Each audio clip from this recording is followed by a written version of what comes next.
Hi, today we're talking about the new Zhiyun Smooth Q4 for phones.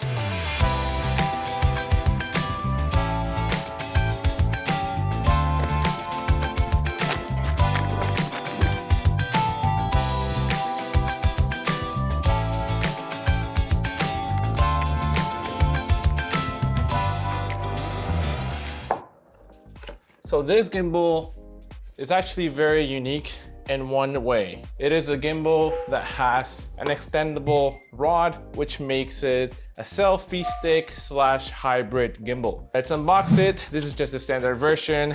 The unboxing is really quick. This is it. But it's just the little tripod legs and you get the little gimbal. There is a combo package that includes other accessories like the fill light and other things like that. So if you'd like to check it out, as usual, I'll leave links in the description below. So you can go ahead and check and see which package will be more suited to you. So it folds really small right there. The tripod legs right here. You can extend it out this way. And unlike previous gimbals, this does not come with physical switches to lock the different axes. It's actually a different way of doing it. So for this axis, you can see that there is a lock and an unlock. So to unlock this, you just turn it to the unlock position. And now this axis is unlocked. To lock it back, just turn it back that way. Same with this one right here, with this axis. You can just turn it and it unlocks that way. And you want to lock it back, just turn it back to where the two dots align right here. And the same thing with this third axis. Turn it and it unlocks. And now it's unlocked. To lock it, you turn it back to that position and now it's locked again. You get an extendable rod included in this gimbal. And this extendable rod is independent from the motor itself. You can still have stable footage on the gimbal, but this time you get a little bit more reach. So if you wanted to use it like a crane to get crane-like shots or drone-like shots, or even more stable selfie shots, this comes in very handy.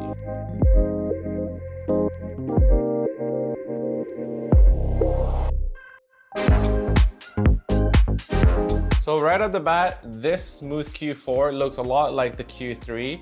There isn't much of a difference in terms of its physical characteristics and the way it looks, except for that selfie stick that is hidden inside. One thing that is different now is that you do not get the fill light attached to the gimbal, but rather it's something that you can add on and it connects via these magnetic connectors at the top right here. And that fill light is of 5500 Kelvin and you get different gels. So you can change the color temperature of that light.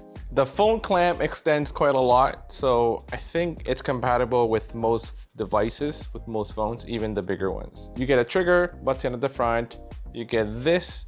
Once you're connected to the ZY Cami app, you're able to control the zoom on your phone. You have a record button and a mode button, as well as your joystick. You have your USB-C charging input, your power button. The learning curve to use this gimbal is super easy. There isn't too much to it, really. This extendable rod is about 21 centimeters, which is not too long like those selfie sticks that you've seen, but it's still pretty good for a gimbal. Put this tripod like in here, attach my phone. I have the iPhone 11 right here. And you don't need to balance the phone to the gimbal, unlike gimbals for cameras. And that makes the whole process just a lot faster and easy. So once you have this, just press on the power button. The light will blink. And there, it starts with portrait mode as soon as you turn it on. And if you play it with the joystick right here, let's move it up. It tilts the camera and it pans it as well. To change modes, you press on the mode button. You go once, you switch to the lock mode, which locks all axes. Press it one more time, you go to the follow mode, and that follows your tilt and your pan. You press it one more time, and you go to full POV mode. And as you could see from this footage, I was able to get some fake FPV drone shots with the POV mode on this gimbal.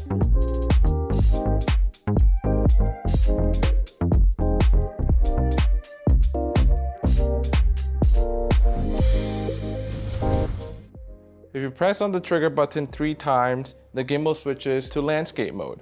You press it 3 more times again, and it switches back to portrait mode. Makes it really simple and really easy. Another thing about this is if you were in lock mode and you press it twice, press the mode button twice, you go back to the previous gimbal mode. So you don't have to go through each of these once before you go back to pan follow. To access vortex mode, you do not see it here, but once you're in pan follow, you can press the mode button twice and it'll access vortex mode. And you know you're in vortex mode because POV will flash. And that's when you know you're in vortex mode. And you can just use the joystick to control that vortex. Another way to do it is going all the way to POV mode and pressing mode button 1 time. That brings you to vortex mode again. And as usual, no matter where you are, if you wanted to reset the position of the gimbal, you can just press the trigger button twice and it'll reset the gimbal, like so. So super simple, super easy to use. Another thing that makes this Smooth Q4 really powerful is the companion ZY Cami app. With that app that you can download from the App Store or on the Google Play Store, you get a lot more features that you can access combined with the gimbal. You can have smart shooting modes, you can have smart follow modes, and what that is that you select your subject on your screen and then the gimbal will automatically pan and tilt to try to keep that subject on the frame. It doesn't always work, it depends on the scene, but for the most part, it did a really good job. You're also able to use other advanced features like the dolly zoom and gesture controls. So you're able to take your Zhiyun Smooth Q4 to its full advantage when paired with that app. And overall, my experience using this was very pleasant. This is a super easy gimbal to learn and to use, especially if you are getting your first phone gimbal, and it's easy to get very steady cinematic footage. And if you're someone who likes to vlog on your phone, this is a good way to do it as well because you can use that extendable rod as a selfie stick and show more of your surroundings. So let me know in the comments below if you've owned a phone gimbal, and if you have, let me know which one you've owned. I would love to hear about that. Thank you for watching. If you liked this video, you learned something new, please hit the like button, subscribe if you haven't already, and I'll see you next time.